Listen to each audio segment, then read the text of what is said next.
ভবঘুরে বংয়ের একটি নতুন ভিডিওতে আপনাকে স্বাগত। আজ ফেরার দিন, মন খারাপ, আবার হলদিয়ার গরমে যেতে হবে। লাস্ট কয়েকদিন 14 ডিগ্রি সেলসিয়াসে থেকে আর 35 ডিগ্রিতে ফিরে যেতে মন চাইছিল না। এটা দার্জিলিং ট্যুরের 5th ডে। আজকের দ্রষ্টব্য স্থানগুলি হলো লেপচা জগৎ, মিরিক লেক, সীমানা view point, Pashupati market, Gopaldhara tea estate, tingling view point. 5:35 PM Kamrup express ছিল এনজিপি থেকে। আমরা 4টের মধ্যেই এনজিপিতে ঢুকে গিয়েছিলাম। যেদিন ট্রেন ধরার থাকবে অবশ্যই হাতে টাইম নিয়ে বেরোবেন, অ্যাটলিস্ট 2 আওয়ার্স এক্সট্রা, কারণ পাহাড়ি রাস্তা যে কোনো সময় প্রবলেম হতে পারে, গাড়ি খারাপ হতে পারে। আমি একবার সিকিম থেকে ফেরার সময় খুব চাপে পড়ে গিয়েছিলাম। ল্যান্ডস্লাইডের জন্য 2 ঘন্টা রাস্তায় দাঁড়িয়েছিলাম। শেষে যা হোক করে ট্রেন ধরি। পশুপতি মার্কেট থেকে কসমেটিক কিনতে পারেন, অনেক দাম কম, জিএসটি লাগে না, আর মেড ইন চায়না। সেই জন্য 1 লিটারের শ্যাম্পু বটলগুলো 300 থেকে 350-তে পেয়ে যাবেন। সব ব্র্যান্ডেরই আছে, ডাভ, ক্লিনিক প্লাস, সানসিল্ক। ল্যাকমের কাজল যেগুলো 200 দাম, এখানে 50 রুপিসে পেয়ে যাবেন। লিকুইড লিপস্টিক যেগুলো 350 কস্ট আছে, ওগুলো 200-এ পেয়ে যাবেন। স্ক্রাবার জেলগুলো 100 রুপিসে পাওয়া যায়। দামগুলো জানতে পারলাম ওয়াইফের কল্যাণে, কারণ পেমেন্টটা আমায় করতে হয়েছে তাই।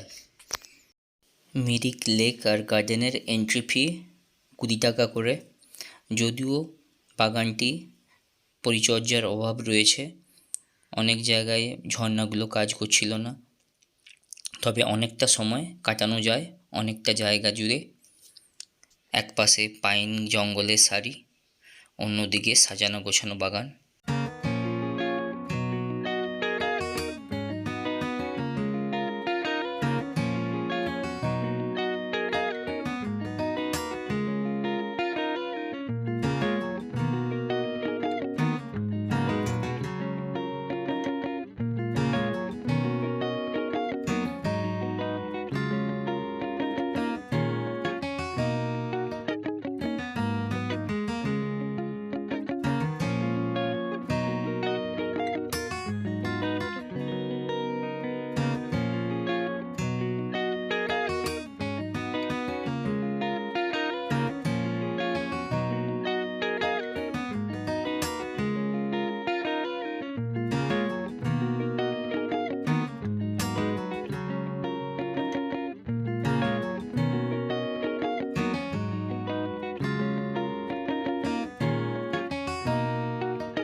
ধন্যবাদ ভিডিওটি দেখার জন্য। ভিডিওটি ভালো লেগে থাকলে অবশ্যই লাইক, শেয়ার ও কমেন্ট করবেন। চ্যানেলে নতুন হলে চ্যানেলটিকে সাবস্ক্রাইব করবেন। সুস্থ থাকুন, ভালো থাকুন, নতুন নতুন জায়গা ঘুরে বেড়ান। জয় হিন্দ।